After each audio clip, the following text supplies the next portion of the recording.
There are a lot of bugs circulating this summer, so which ones should we be worried about? And I'm talking about in your health, not regular bugs. Here with the answers is Dr. Simone Wilds, an infectious disease specialist, South Shore Health. Great to see you, doctor. Yeah, thanks for being here. So let's start with COVID-19. We recently talked about some new variants going around. Do you think we'll see anything like a summer surge?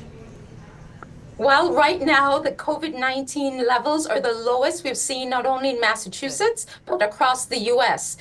Cases are down, hospitalizations are down, and in addition, the wastewater data, which we've been using as a tracking device to tell whether things are increasing or decreasing, shows a very low activity. Based on this information, I think it's less likely that we're going to see a summer surge. Good. That may it stay that way. The CDC says it's seeing an increase right now for rhinoviruses and enteroviruses. What are they? What do we need to know? Rhinoviruses and enteroviruses are a common cause of upper respiratory tract infection, or more commonly, the common cold. We're seeing an increase right now as more people get together in close contact. This actually facilitates the spread of the virus. Also, when we have changes in temperature, we have seasonal allergies, there we see our immune system weakens, and this tends to spread the virus faster. So that's why we're seeing increase in numbers right now. Got it. Yeah, the allergies have been rough. Awful. I know.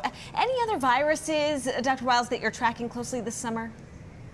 So we're always busy. Viruses we're tracking this summer, in particular, monkeypox. We're also going to be looking at norovirus and measles. I'm sure you've heard about cases of outbreaks in many different parts of the country. And finally, we're also